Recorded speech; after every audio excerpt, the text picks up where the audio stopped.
guys, Henry Neil here, and today we'll be taking a look at one of the best smartphones that you can pick up in the entry-level to mid-range segments of the market, and that's talking about none other but the Samsung Galaxy A51. I've had this device for about 6 to 7 weeks now, but haven't had the time to review it. But anyway, this is that review. Also, there's a giveaway on this video. You have to stay to the end of the video to learn how to enter and what this giveaway is about. So without wasting much time, guys, let's get started. All right, let's get the specifications of this device out of the way. You've got a device here with a 6.5-inch AMOLED display, 4 GB of RAM, 128 GB of internal storage, a 4000 mAh battery, which is quite good in my opinion. And it's running on Samsung's Exynos 9611 processor, which is not bad in my opinion because I've been generally satisfied with the performance of this phone. You also have a phone running on Android 10 with Samsung's One UI 2.0 on Android 10. I'm hoping that they bring the One UI 2.1 on this device, which comes with the new share feature, just like Apple's AirDrop feature, which is quite impressive. I have that already on my Galaxy S20 series and my Galaxy Note 10. So I'm hoping that that comes to this device. But overall, build quality of this device is great. You've got Gorilla Glass 5 in front and you've got plastic on the back, or Glastic as Samsung calls it. That's it for specifications on this phone and build quality.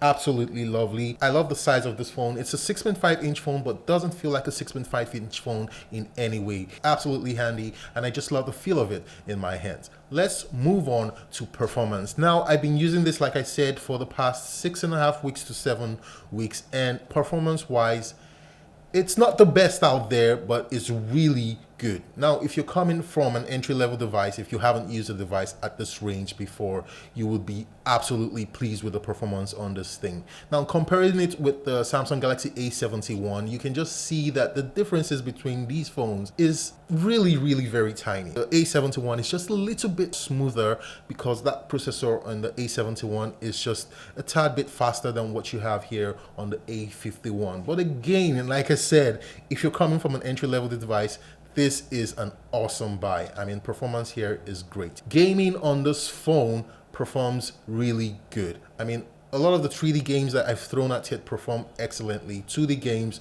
you have absolutely no problem. 3D games at medium setting is absolutely brilliant, and you'll be very happy with the performance. PUBG, Need for Speed plays very nice. I've had absolutely no problem. It's not as smooth as what you have in the flagship devices, but again, for people who would like to purchase phones like this, gaming is absolutely fine for you. Now, in terms of video and audio performance on the Samsung Galaxy A51, videos in here look good. Now, this is where Samsung seems to be taking the market. I mean, the screen on this phone is absolutely gorgeous. I mean, the first time I saw it, I was kind of imagining, so what's the difference between this phone's screen and what you have on the Samsung Galaxy A71? I mean, they're basically the same. Picture quality here, picture clarity is absolutely impressive. Video viewing angles are absolutely brilliant. And being an AMOLED display, you know that the blacks in here are really very deep. I played a couple of 1080p videos on this device and they came out looking good. And in my opinion, I think anyone who's gonna get this will not be disappointed with the display on this device. You've got very minimal bezels, as you can see. I mean, the bezels are really very tiny all around, and you've got that tiny punch hole front-facing selfie camera up there. Display on this guy, I would give it a 9 out of 10.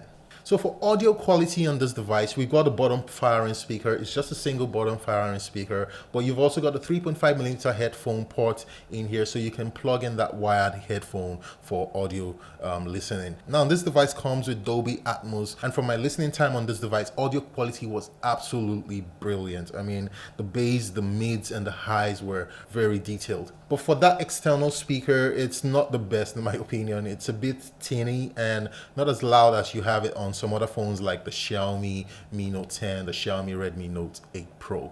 But that's not to say audio here in the speaker isn't good. Audio is absolutely decent on this device. So one other thing I would just like to talk about on this device is the refinement that Samsung has brought to this device. And this is giving a lot of the other competition a run for their money. Now, Samsung is a huge brand name, and for Samsung to come into the market like really strong this year with a lot of mid-range devices, the A71, the A51, this is absolutely a brilliant product that Samsung has put out there. And in my opinion, I feel like this is going to cause a bit of confusion for phone buyers out there. For people who want to go for smartphones like the Xiaomi's that are more cheaper, but even have sometimes better specs, I mean, seeing this phone is definitely going to make you think twice about what you want to purchase. All right, let's talk about the cameras on the Samsung Galaxy A51. So up front there in that little punch hole design, we've got a 32 megapixel f2.2 sensor, and this sensor also shoots videos capped at 1080p at 30 frames per second. At the back, we have a quad camera setup consisting of a 48 megapixel main wide angle camera.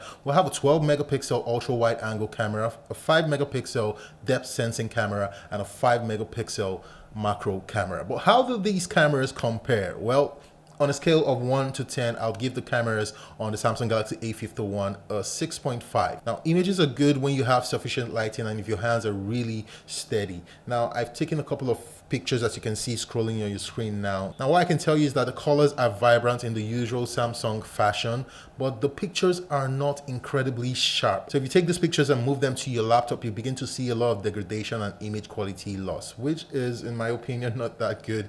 But again, if you're just simply going to be sharing these pictures on social media and sending to your friends and families over mobile, then the pictures in here look good. Now, one of the things I like about these rear facing cameras is the ability to take portrait shots. I mean, the background blur is actually pretty impressive in this one. That's one of the things I really like about the smartphone. For the selfie cameras, images are bright, images are clean. Again, it's not the best. It's got some overexposure issues when your background has a lot of light.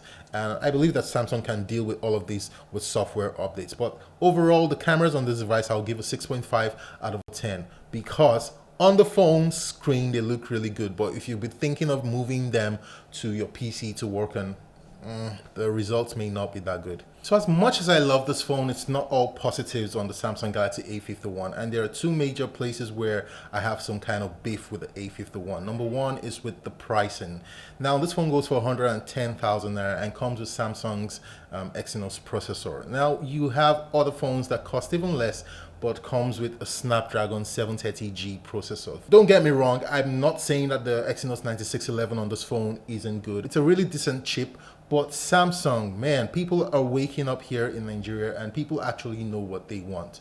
We're beginning to realize that Exynos chips are getting a little bit slower than Snapdragon chips. So it would be good if you could consider putting Snapdragon chips in your phones. I know they might make it a little bit more expensive, but hey, you should try. Samsung, you can take a cue from Xiaomi and try to, work on that and reduce your pricing here in Nigeria. But nevertheless, this is an awesome smartphone. I absolutely love the way the smartphone looks and performs. Guys, if you love this video, you know what to do. Hit that like and subscribe button and also follow me on my social media handle. And as I said at the beginning of this video, I'll be giving away a Samsung Galaxy earbud to one lucky subscriber. So all you have to do is go down to the video description, hit that link and follow all the instructions on the page that you hit. Also, subscribe to this channel. If you are not subscribed, you will not stand a chance of winning this bad boy. Thanks guys for watching, and I'll see you in my next video. And a secret, my next video is coming with some really awesome giveaway. So you should absolutely subscribe and turn on notifications. Peace.